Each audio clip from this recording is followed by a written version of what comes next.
A paz do Senhor, irmãos, estamos chegando para mais uma videoaula de reforço da nossa escola bíblica dominical. E hoje vamos começar a estudar a epístola de Tiago.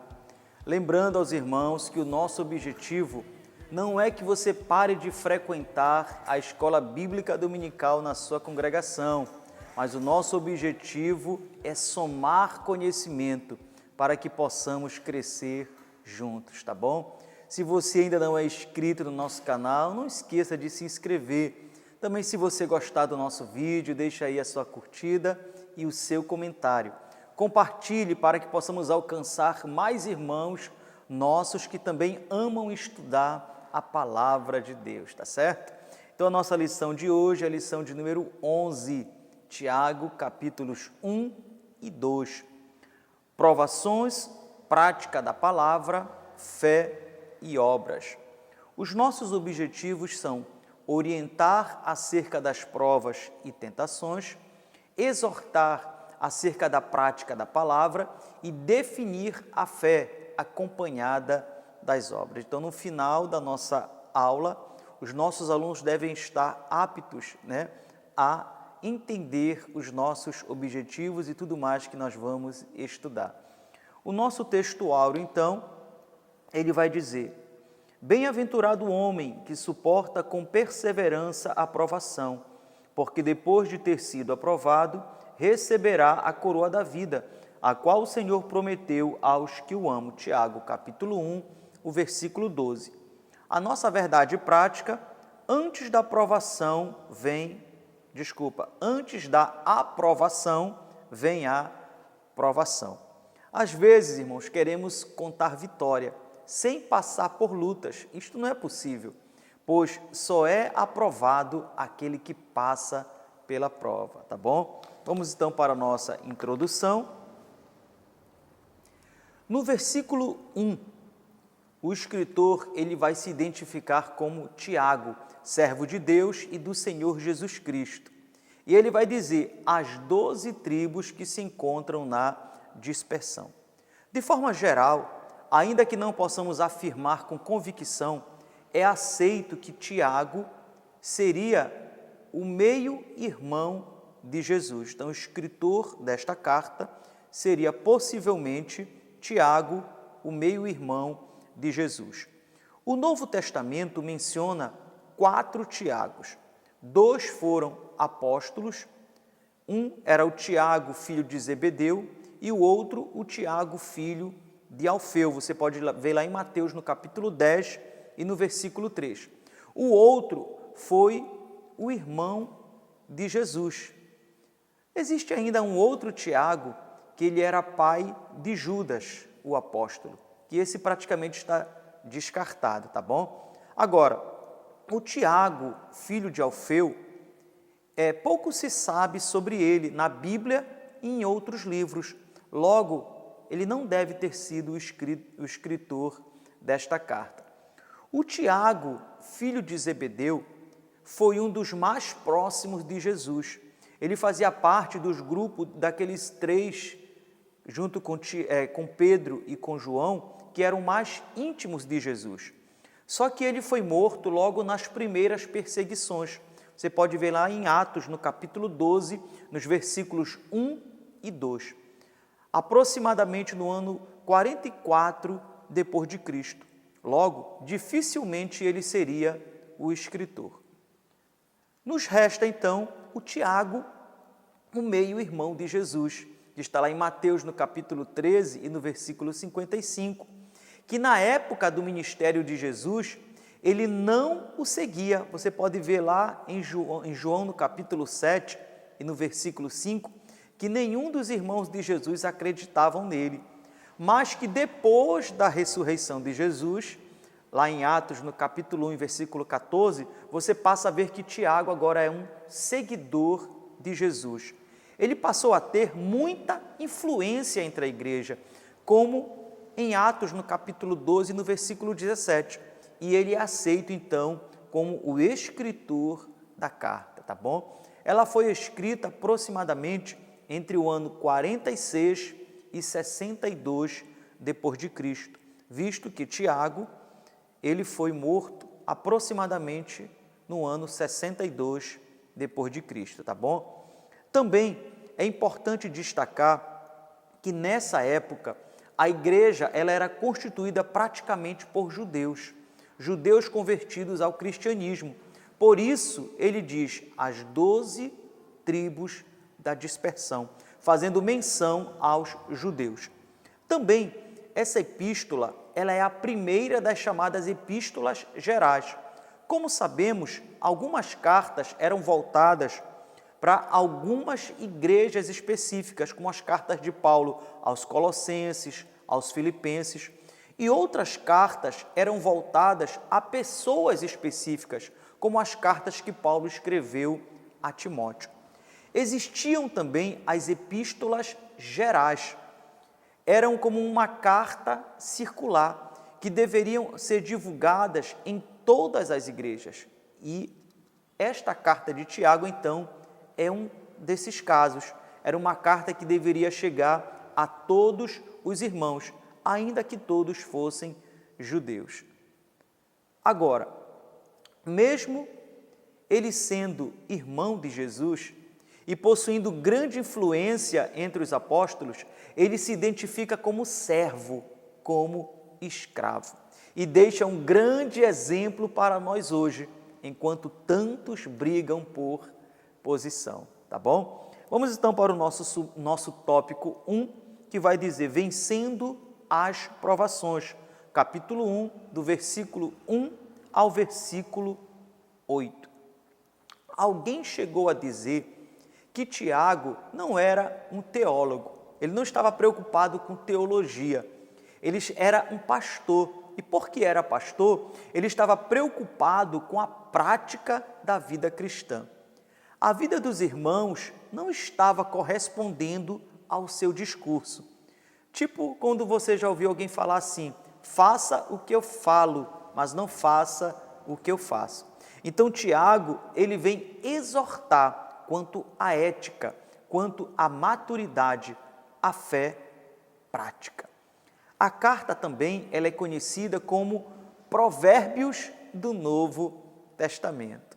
O certo é que todo cristão passa por provação. A questão aqui não é como evitar, porque isso não é possível, mas como passar pelas provações.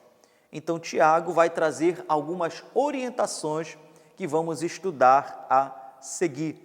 O nosso subtópico 1 vai dizer, vencendo com alegria, Tiago capítulo 1, versículo 2. Meus irmãos, tende por motivo de toda alegria o passardes por várias provações. O que o Tiago fala parece contraditório. Como assim? Toda alegria em meio às provações. Até parece que Tiago nunca passou por luta na vida dele. Veja que Paulo, em 2 Coríntios, no capítulo 12 e no versículo 10, ele falou que sentia prazer nas aflições. Os próprios apóstolos, lá em Atos, no capítulo 5 e no versículo 41, também se regozijaram por terem sofrido pelo nome de Jesus. Algumas coisas ficam claras, então. Primeiro, que o cristão, todo cristão passa por provação. Diferente do que alguns ensinam sobre não aceitar a provação, ou que se você está passando por alguma prova, é porque você está em alguma falha ou em algum pecado. O segundo é que não é apenas uma provação, ele diz por várias provações, que podem ocorrer ao mesmo tempo ou não, e que são de níveis diferentes também.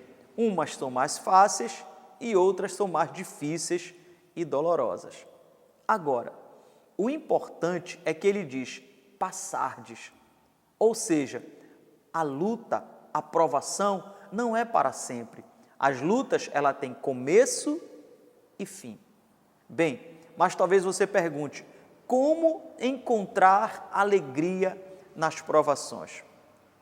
Nós só podemos ter alegria na provação quando nós entendemos o propósito da provação, que ela não é de nos castigar, não é de nos punir, mas de nos aperfeiçoar, nos tornar mais parecidos com Cristo, nos tornar cristãos mais maduros e glorificar o nome do Senhor. O nosso subtópico 2, vencendo com perseverança, capítulo 1, versículo 3. Sabendo que a provação da vossa fé, uma vez confirmada, produz perseverança. Nas provações, nossa confiança em Deus é testada, nossa fé é provada. Pedro, lá em 1 Pedro, no capítulo 1 e no versículo 17, ele diz que nossa fé é muito mais preciosa que o ouro que perece e é provado pelo fogo. O ouro, gente, ele passa por um processo de purificação. Quando ele é retirado das jazidas, dos locais onde eles são retirados, ele vem misturado com vários metais e é submetido a altas temperaturas. Neste processo, os outros metais com ponto de fusão menor, eles vão saindo, até ficar somente o ouro, ele só purificado. Da mesma forma, o cristão passa pela fornalha da provação para ser o quê? Purificado, aperfeiçoado. A fé em Deus em meio às provações produz em nós o quê? Perseverança. O pastor Hernando Dias Lopes, ele fala de uma perseverança triunfadora. Louvado seja o nome do Senhor. Paulo, em Romanos, no capítulo 5 e no versículo 3, ele diz que a tribulação produz perseverança. Perseverar é manter-se firme, constante. Como diz o Salmo 125, versículo 1, os que confiam no Senhor são como um monte de Sião, que não se abala, mas permanece firme para sempre. O inconstante, ele demonstra que não confia no Senhor. Fica a correr de um lado para o outro, sem saber o que fazer. A orientação de Tiago é: peça sabedoria.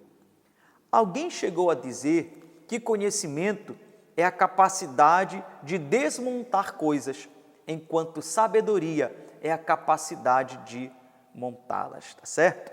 O nosso subtópico 3, vencendo com sabedoria, capítulo 1, versículo 5.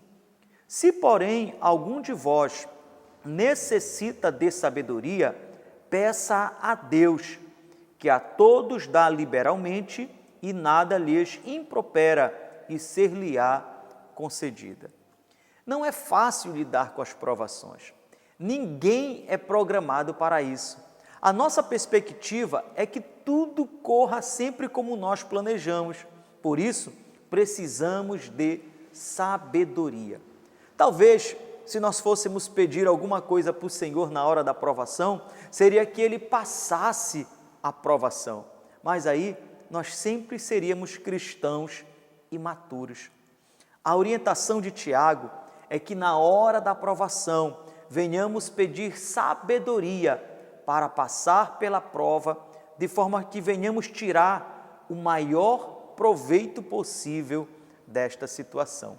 E não é uma sabedoria qualquer, não é uma sabedoria adquirida em um banco de faculdade, nada contra a faculdade, mas o nosso dia a dia tem comprovado que a verdadeira sabedoria, ela vem com a experiência, com o passar do tempo e principalmente ela é dada por Deus. Então é isso que Tiago fala. A sabedoria que ele fala aqui é a sabedoria que é dada por Deus, a mesma que Salomão pediu ao Senhor para saber se conduzir diante do povo, ao qual Provérbios diz que o temor do Senhor é o princípio da sabedoria. Parece que não tem solução, parece que você não tem capacidade nenhuma de resolver, de entender a provação que você está passando, mas aí Deus lhe dá entendimento, Deus lhe concede alegria, Deus lhe concede força para perseverar, até que a tempestade se acalme e tudo seja resolvido. Agora, veja o versículo 6. Tiago diz que é para pedir com fé. Quem tem duplo pensamento fica em dúvida. Uma hora confia em Deus e a outra não. Vai viver uma vida de altos e baixos, de um lado para o outro, como as ondas do mar. Também poderá aceitar ofertas malignas para resolver a situação de outras formas que não agradam a Deus, até de forma ilícita. Por isso, Tiago, ele fala dos versículos 9 até o versículo 11, ele vai nos mostrar que as provações, elas vêm de Deus e elas têm uma ação niveladora. Ou seja, veja o exemplo que ele dá. Tanto os irmãos pobres como os irmãos ricos deveriam confiar no Senhor na hora da provação. Deveriam se regozijar em possuir riquezas espirituais que não lhes poderiam ser tiradas. Deveria estar bem claro para eles e para nós também hoje, que não são os recursos materiais que sustentam os indivíduos durante as provações, mas sim os recursos espirituais. No versículo 12, Tiago deixa claro que a recompensa da perseverança é a vida eterna, a coroa como vida, a vida como coroa. A partir do versículo 13, Tiago vai falar sobre a tentação. E nós precisamos entender que provação é diferente de tentação. A provação, ela vem de Deus para o nosso aperfeiçoamento. A tentação, ela pode vir do mundo, da nossa natureza pecaminosa ou do diabo e visa nos derrubar. Deus sempre nos prova para fazer aflorar o que temos de melhor. Satanás, pelo contrário, ele nos tenta, a fim de fazer aflorar em nós o que nós temos de pior. Entenda uma coisa, Deus jamais nos tenta. Veja no versículo 17, que Tiago diz que de Deus só vem coisas boas, tá bom? O nosso tópico 2, então, praticando a palavra, capítulo 1, dos versículos 19 ao 27.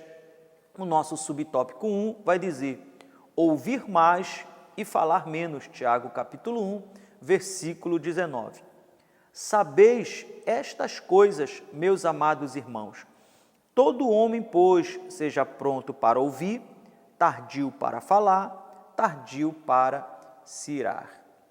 A nossa lição, ela vai dizer assim, ser tardio para falar e tardio para se irar demonstra maturidade cristã, demonstra sabedoria e demonstra a presença do fruto do Espírito Santo, do domínio próprio.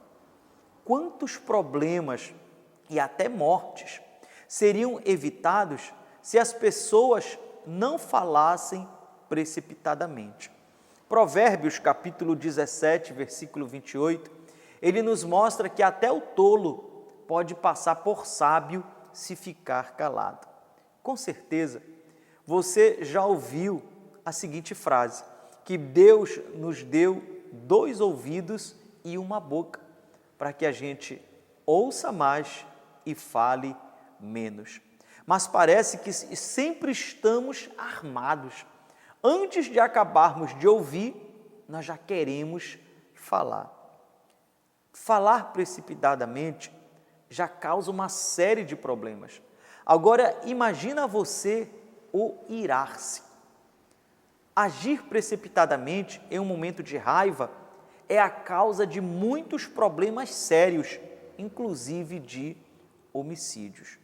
Se as pessoas esperassem um pouco antes de agir, como sempre nós ouvimos, conte até 10, certamente não teriam feito o que fizeram. Como Pedro, que lá no Getsêmani puxou a espada e quase mata um homem. Alguns dizem assim, mas eu nasci assim e eu vou morrer assim. Mas nós precisamos permitir, irmãos, que o Espírito Santo opere em nós o seu fruto, o domínio próprio, se é que somos verdadeiramente nascidos de novo. O cristão deve agir diferente, falar a palavra certa na hora certa e deixar que a justiça de Deus seja feita e não a nossa. O nosso subtópico 12, ele vai dizer assim: acolher a palavra, capítulo 1, versículo 21. Portanto, despojando-vos de toda impureza e acúmulo de maldade, acolhei com mansidão a palavra em vós implantada, a qual é poderosa para salvar a vossa alma. Tiago, é como se ele estivesse contemplando o coração do homem como um jardim, que, se deixado por conta própria, ele só produz ervas daninhas. Ele adverte, então, devemos capinar o terreno, preparar o solo. Aí, nós vamos ver aqui na nossa letra A que ele vai dizer, esvaziando-se do mal. Como cristãos, não podemos reter impureza e maldade. Precisamos deixar estas coisas de lado. O acúmulo de maldade lembra um jardim mal cuidado. Não adianta receber a palavra em um coração despreparado. A nossa letra B vai dizer, acolhendo a palavra. Precisamos não somente acolher a palavra, mas acolher com mansidão, Tiago vai dizer. Veja que a mansidão é o oposto da ira que nós falamos anteriormente. Podemos ficar aborrecidos quando confrontados pela palavra e até rejeitá-la, mas nós só poderemos acolher, receber a palavra, se agirmos com humildade e quebrantamento. A mansidão nos ajuda a aceitar o que a palavra diz, não tentando distorcê-la ao nosso bel prazer. A nossa letra C vai dizer, a palavra de Deus é poderosa. Em Hebreus, no capítulo 4, que nós já estudamos em lições anteriores, ela é viva e eficaz. Em Romanos, no capítulo 1 e no versículo 16, ela é o poder de Deus para a salvação de todo aquele que crê. Em Hebreus, no capítulo 11, no versículo 3, o autor vai dizer que pelo poder da palavra todas as coisas foram criadas. E em João, no capítulo 1, no versículo 14, João vai nos mostrar que Cristo é a palavra encarnada. Ela tem todo o poder de matar e o poder de dar a vida, o poder de condenar e o poder de salvar. O nosso subtópico 3 vai dizer, praticante da palavra, capítulo 1, versículo 22.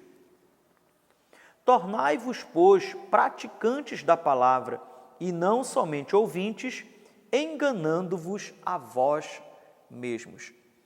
Muitos pensam, irmãos, que a rocha em que a casa foi construída, edificada lá em Mateus, no capítulo 7, dos versículos 24 ao 27, é Jesus. Na verdade, não é Jesus, mas são os ensinamentos de Jesus. Logo, em meio às adversidades, a casa permaneceu de pé, pois ela estava bem alicerçada. Assim precisa ser a nossa vida. Precisamos não apenas ouvir, mas praticar a palavra de Deus. Então, permaneceremos firmes na hora da provação. E mais que isso, no versículo 25, Tiago diz que o praticante da palavra será feliz em tudo o que fizer. Ouvir boas pregações, ler bons livros, tudo isso é muito bom, mas o verdadeiro crescimento só vem com a prática. Na vida secular, quando nós fazemos algum curso, nós temos a parte teórica e a parte prática. Na caminhada cristã não é diferente. O que não pratica a palavra, o ouvinte, o religioso, o que frequenta os cultos, pode até pensar que está enganando os outros, enganando os irmãos e, de repente, pensar que está enganando até a Deus. Mas, na verdade, o único enganado, diz Tiago em capítulo 1, no versículo 22, é ele mesmo. Tiago também, ele menciona alguns exemplos práticos da vida cristã, como o refrear a língua, o cuidar dos necessitados e guardar-se contaminado da corrupção do mundo. Você pode ver lá nos versículos 26 e 27. E ele vai dizer: esta é a religião pura que agrada a Deus. O nosso tópico 3, então, a fé acompanhada das obras. Capítulo 2, dos versículos 1 ao 26. A primeira aresta que nós precisamos acertar é o que as pessoas pensam sobre a possível controvérsia entre Paulo e Tiago, quando na verdade não existe nenhuma controvérsia, não há nenhuma contradição, existe sim uma perfeita harmonia. Paulo, em suas cartas, ele fala que a salvação é pela fé, sem a necessidade de obras. Tiago diz que a fé só pode ser evidenciada através das obras. Paulo fala da causa da salvação, a fé. Somos salvos pela fé. Tiago fala da consequência da salvação, as obras. Digamos que seja o aspecto físico, evidente da fé, o que as pessoas veem. Ele diz que a fé é evidenciada pelas obras. E sem obras não existe fé, ela está morta, tá certo? O nosso subtópico 1, não fazer acepção de pessoas, capítulo 2, versículo 1. Meus irmãos, não tenhais a fé em nosso Senhor Jesus Cristo, Senhor da glória, em acepção de pessoas. A palavra acepção, ela carrega o significado de julgar pela face, pela aparência. A maior parte dos irmãos naquela época, e o que também não é diferente hoje, eram pobres. E mesmo assim, parecia estar havendo entre eles discriminação, acepção de pessoas. Tiago diz que a fé no Senhor não pode ser desta maneira. Que isto sirva de exemplo para nós também hoje. Veja uma coisa, Tiago, ele usa a expressão Senhor da glória, mostrando que o nosso Senhor, mesmo sendo o Senhor da glória, o Criador, o dono de tudo, ele humilhou-se, deixou a sua glória e assumiu a forma humana, comeu com os pecadores, estava com todo tipo de pessoas com quem os religiosos não queriam andar. Quando eles, os irmãos, privilegiavam alguém pela aparência externa, Tiago mostra que eles estavam se tornando juízes, tomados de perversos pensamentos. O juiz, ele precisa ser imparcial. Se ele age com parcialidade, ou seja, privilegiando pela aparência e não pelo reto juízo, é porque ele tem algum interesse. É assim que agimos quando fazemos acepção. Na verdade, temos algum interesse, talvez queremos receber algum benefício. Tiago mostra que Deus escolheu os pobres deste mundo para serem ricos na fé. Não que Deus tenha feito acepção, mas é que a grande massa que recebe o Evangelho é constituída de pobres.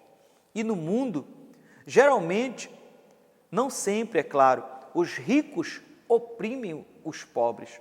Tiago diz no versículo 8 que quando eles fazem acepção, eles estão quebrando logo de cara, de primeira, o mandamento régio, ou seja, de onde derivam todos os outros mandamentos, o de amar o próximo como a si mesmo. Logo, são culpados de todos.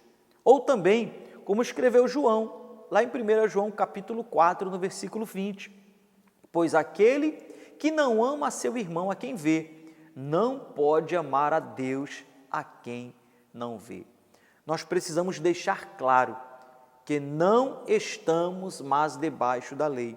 Tiago usa aqui o exemplo da lei porque ele está falando a cristãos judeus e desta forma eles entenderiam o que ele está dizendo.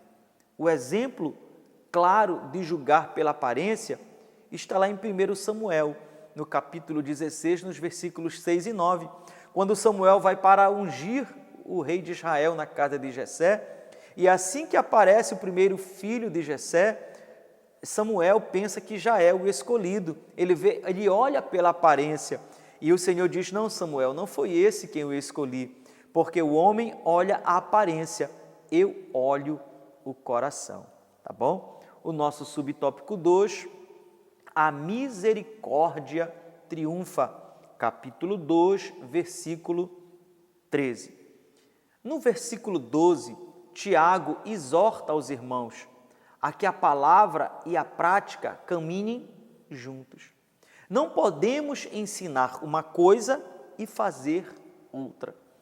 Veja que no Sermão da Montanha, o Senhor Jesus disse, bem-aventurados os misericordiosos, porque alcançarão misericórdia. Mateus capítulo 5, versículo 7. Só pode agir com misericórdia, gente, quem entendeu a misericórdia que recebeu. Isso fica muito claro na parábola do credor incompassivo, lá em Mateus, no capítulo 18, dos versículos 23 ao 35, depois era importante você ler, onde um servo, após ter sido perdoado de uma dívida imensa pelo seu senhor, ele não teve a mesma misericórdia com um conservo dele, um amigo dele, que lhe devia algo tão pequeno. E aí, o seu senhor ficou sabendo disso e, muito irado, mandou prender aquele homem até que ele pagasse até o último centavo do que ele devia. Quem entende a bênção que recebeu é feliz, certamente agirá com a mesma misericórdia. O nosso subtópico 3, a fé sem obras é morta, capítulo 2, versículo 17. Assim também a fé, se não tiver obras, por si só está morta. A partir do versículo 14, Tiago começa a abordar sobre fé e obras. E isso é muito importante, porque no versículo 14 ele termina com a seguinte interrogação: pode acaso semelhante fé salvá-lo? Isso nos leva a refletir: será que temos fé? E se temos fé, onde estão as nossas obras? A fé é uma doutrina básica da vida cristã. O pecador é salvo pela fé, está lá em Efésios, no capítulo 2, versículos 8 e 9. Mesmo Abraão foi justificado pela fé, está lá em Romanos, no capítulo 4. Tiago mostra que se um irmão está necessitado e eu, podendo ajudá-lo, o despeço sem fazer nada, na verdade, eu não tenho fé. Precisamos agir como o samaritano, lá de Lucas, do capítulo 10, dos versículos 25 ao 37, que socorreu o necessitado, e não como o sacerdote e o levita, que passaram e nada fizeram. A fé verdadeira, genuína, é seguida de obras. Se isso não acontece, na verdade, esta fé é uma fé morta, diz Tiago, infrutífera. Vejam também que Tiago diz no versículo 19, que até os demônios creem, até os demônios possuem fé, e com uma vantagem, eles estremecem, pois sabem que um dia serão julgados. Tiago termina com dois exemplos totalmente opostos.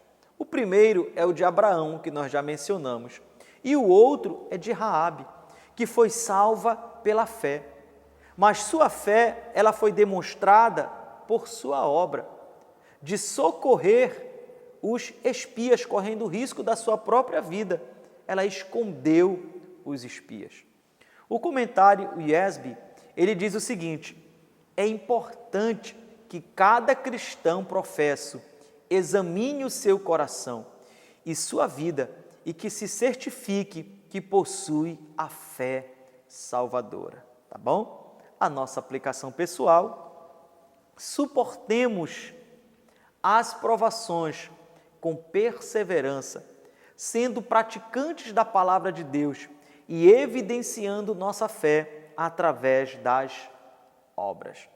Eu quero terminar com 2 textos de Paulo, lá em Romanos, no capítulo 8. Primeiro, o versículo 18, que vai dizer assim: porque para mim, eu tenho por certo que os sofrimentos do tempo presente não podem ser comparados com a glória a ser revelada em nós. E o versículo 28, sabemos que todas as coisas cooperam para o bem daqueles que amam a Deus, que são chamados segundo o seu propósito. Amém, irmãos? Que Deus nos abençoe. Muito obrigado pela sua presença. Até a nossa próxima lição. Fiquem na paz do Senhor Jesus.